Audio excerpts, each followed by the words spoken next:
আমরা দাবি করব যে আমাদের সত্যিকার দাবি কি, আমাদের কিছুই পাচ্ছি না, সব হারাতে বসে। কোনো সন্দেহ নেই যে আগের যে সরকার ছিল তা চূড়ান্তভাবে শোষণ করেছে। সেই শোষণের বেনিফিট বর্তমান সরকারও খানিকটা বয়ে নিয়ে যাচ্ছে। কারণ বর্তমান সরকার যদি এসে বলতো যার যা প্রাপ্য বকেয়া ছিল আমি সব দিয়ে দিলাম, তাহলে বুঝলাম যে আমার অধিকারের মর্যাদা দেওয়া হয়েছে। কিন্তু এখন যেটা হচ্ছে, মানুষ না পেতে পেতে ভুলে বসেছে আমার অধিকার কি, ফলে তার নিরিখে যা দিচ্ছে আমরা জনগণ খুশি। তাহলে এই যে বরাদ্দ হয়েছে, যা প্রয়োজনের তুলনায় আরও কমিয়ে দেওয়া হয়েছে, তা সরকারের মাইন্ডসেটকে পরিষ্কার করে যে সংবিধানের বিধিকে এরা মর্যাদা দিতে পারেনি। আমরা তো যা অধিকার আমাদের, সেই পূর্ণ অধিকার পাওয়ার মতো জায়গাতেই আমরা হারাতে বসেছি। খুব দুর্ভাগ্যের এটা। সেই অধিকার অর্জনের জন্য লড়াই করতে হবে যেন পুনরুদ্ধার করতে পারি। কিন্তু এমন পর্যায়ে পৌঁছে গেছি যে আমরা হারাতে হারাতে যা পাচ্ছি তাতেই আমরা খুশি। দেখুন, আমাদের সংবিধানের ৩৯ ধারায় খুব স্পষ্ট করে বলা আছে, যারা আমার দেশের মধ্যে পিছিয়ে পড়া সম্প্রদায়, অর্থনৈতিকভাবে সামাজিকভাবে, তাদেরকে এগিয়ে নিয়ে আসতে হবে।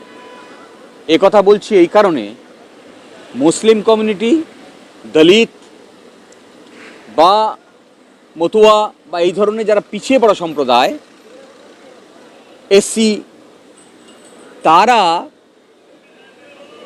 এই বাজেটে সবথেকে বেশি, যে কোনো বাজেটে সরকারের যখনই কোনো পলিসি নির্ধারণ হবে সবথেকে বেশি তারা এন্টাইটেল।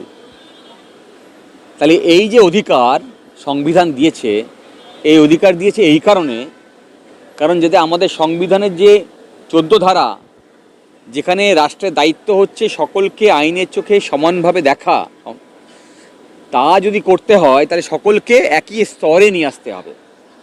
দুজন আনইকুয়ালসের মধ্যে তো আর ইকুয়ালিটি হয় না।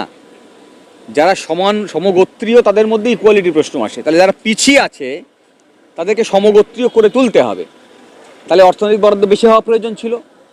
তাহলে এই যে বরাদ্দ হয়েছে, যা প্রয়োজনের তুলনায় আরও কমিয়ে দেওয়া হয়েছে, তা সরকারের মাইন্ডসেটকে পরিষ্কার করে যে সংবিধানের বিধিকে এরা মর্যাদা দিতে পারেনি বা চায় না।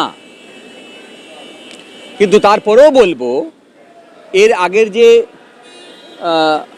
যারা যে দল ক্ষমতায় ছিল, মুখ্যমন্ত্রী সেই মাইনরিটি ডিপার্টমেন্টের মন্ত্রী ছিলেন, এখন নতুন মন্ত্রী এসছেন। আগে যে টাকা বরাদ্দ হতো তার কোনো টাকাই খরচ হতো না, এখন টাকা কমিয়ে দিয়েছে। আমি বলছি যা দিয়েছে তার সম্পূর্ণ ব্যয় হোক।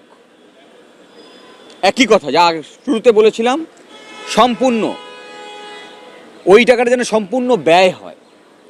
তারপরে এবার আমরা দাবি করব যে আমাদের সত্যিকার দাবি কি, আমাদের কিছুই পাচ্ছি না, সব হারাতে বসেছি। তাহলে যা বরাদ্দ করেছে তাই যেন খরচ করে, ওখানে যেন আবার ওই একই রকমভাবে জোট চুরি না হয়। বাজেটে যে পরিমাণ ডেভেলপমেন্টে বরাদ্দ করেছে, যে পরিমাণ যে বকেয়া দিয়েছিল তা দেওয়ার বন্দোবস্ত করেছে, যারা চুক্তিভিত্তিক কর্মচারী তাদেরকেও কিছু টাকা বাড়িয়েছে। আমার মনে হয়েছে যে বর্তমান যে অর্থনৈতিক পরিকাঠামো আছে তাতে যেখানে যেখানে টাকা দেওয়ার প্রয়োজন ছিল, এরকম অনেক ক্ষেত্র আছে যেখানে হয়তো টাকা পৌঁছায়নি, কিন্তু তবুও বলছি নতুন সরকার এসছে, যা বাজেট দিয়েছে, এই বাজেটের যে অঙ্ক নির্ধারণ করেছে, এই টাকা কবের মধ্যে খরচ করবেন তা যদি ঘোষণা করে দেয় পাশাপাশি, তাহলে সাধারণ মানুষ উপকৃত হবে। এ কথা কেন বলছি? এ কথা এ কারণে বলছি, আমরা আমাদের অভিজ্ঞতায় দেখেছি 1 লক্ষ কোটি টাকা বরাদ্দ করিলাম, কিন্তু খরচ হইল মাত্র 2 টাকা। এইরকম যেন না হয়। যে টাকা আপনি ডেভেলপমেন্টে করেছেন তার প্রজেক্ট প্ল্যান করুন। একইভাবে প্রজেক্ট প্ল্যান জনগণের কাছে যেভাবে বাজেটে আপনি ঘোষণা করলেন সবাই দেখতে পেল, তেমনভাবেই প্ল্যান তৈরি করুন প্রত্যেকটা প্রজেক্টের, আর ওয়েবসাইটে পাবলিশ করে দিন জনগণের জন্যে। যে আমরা এই প্রজেক্টের জন্য এত টাকা নির্ধারণ করেছি, এই টেন্ডার করেছি এবং এই টেন্ডারের মাধ্যমে এই টাকা নির্ধারণ হয়েছে। ফলে যে টাকা আমি বাজেটে ঘোষণা করেছিলাম তার এত টাকা বরাদ্দ করে দিলাম, যারা টেন্ডার দিলাম। শেষ নয়, এখানে যাকে টেন্ডার দিলাম তার ফলো আপ হোক। আপনি ধরুন একটা কাজ 2 বছরের মধ্যে শেষ করার কথা ঘোষণা করেছেন টেন্ডারে, তাই 2 বছরের মধ্যে যদি টেন্ডারের কাজ ঘোষণা না হয়, যদি কিনা সাংঘাতিক কোনো প্রাকৃতিক বিপর্যয় না হয়, তাহলে ওই 2 বছরের মধ্যে কাজটা শেষ হচ্ছে কিনা তা নিশ্চিত করছেন কিনা। মুখে কোনো গল্প নয়। আবার একই রকমভাবে জনগণের কাছে নিয়ে আসুন। আলটিমেটলি তো ডেমোক্রেসি, জনগণের প্রতিনিধিত্ব করছেন, জনগণের জন্য কাজ করছেন।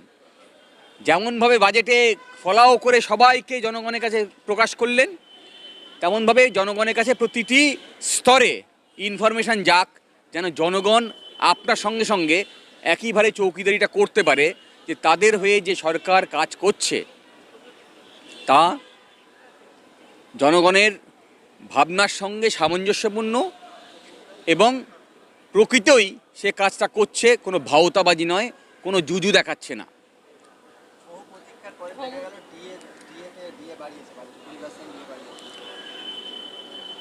এই দিয়ে বাড়িয়েছে এমন একটা জায়গায় আমরা পৌঁছে গেছি যেখানে আমাদের যা এন্টাইটেলমেন্ট, যা প্রাপ্য, যা সুপ্রিম কোর্ট পর্যন্ত ঘোষণা করেছে এবং যা এখন আমাদের দেশের আইন, ল অফ দ্য ল্যান্ড, সেই সাংবিধানিক অধিকার, সেই সুপ্রিম কোর্টের শিলমোহর লাগানো অধিকার আমরা এমনভাবে চাইছি বা পাচ্ছি যেন কেউ আমাদের দয়া করছে। আসলে যা আমরা পাচ্ছি এটা অনেক দেরিতে পাচ্ছি এবং কোনো সন্দেহ নেই যে আগের যে সরকার ছিল তা চূড়ান্তভাবে শোষণ করেছে এবং সেই শোষণের বেনিফিট বর্তমান সরকারও খানিকটা বয়ে নিয়ে যাচ্ছে। সেই কেন বলছি কথা, তার কারণ বর্তমান সরকার যদি এসে বলতো যার যা প্রাপ্য বকেয়া ছিল আমি সব দিয়ে দিলাম, তাহলে বুঝলাম যে আমার অধিকারের মর্যাদা দেওয়া হয়েছে। কিন্তু এখন যেটা হচ্ছে, মানুষ না পেতে পেতে ভুলে বসেছে আমার অধিকার কি, ফলে তার নিরিখে যা দিচ্ছে আমরা জনগণ খুশি। হ্যাঁ, আমরা তো যা অধিকার আমাদের, সেই পূর্ণ অধিকার পাওয়ার মতো জায়গাতেই আমরা হারাতে বসেছি। খুব দুর্ভাগ্যের এটা। সেই অধিকার অর্জনের জন্য লড়াই করতে হবে যেন পুনরুদ্ধার করতে পারি। কিন্তু এমন পর্যায়ে পৌঁছে গেছি যে আমরা হারাতে হারাতে যা পাচ্ছি তাতেই আমরা খুশি।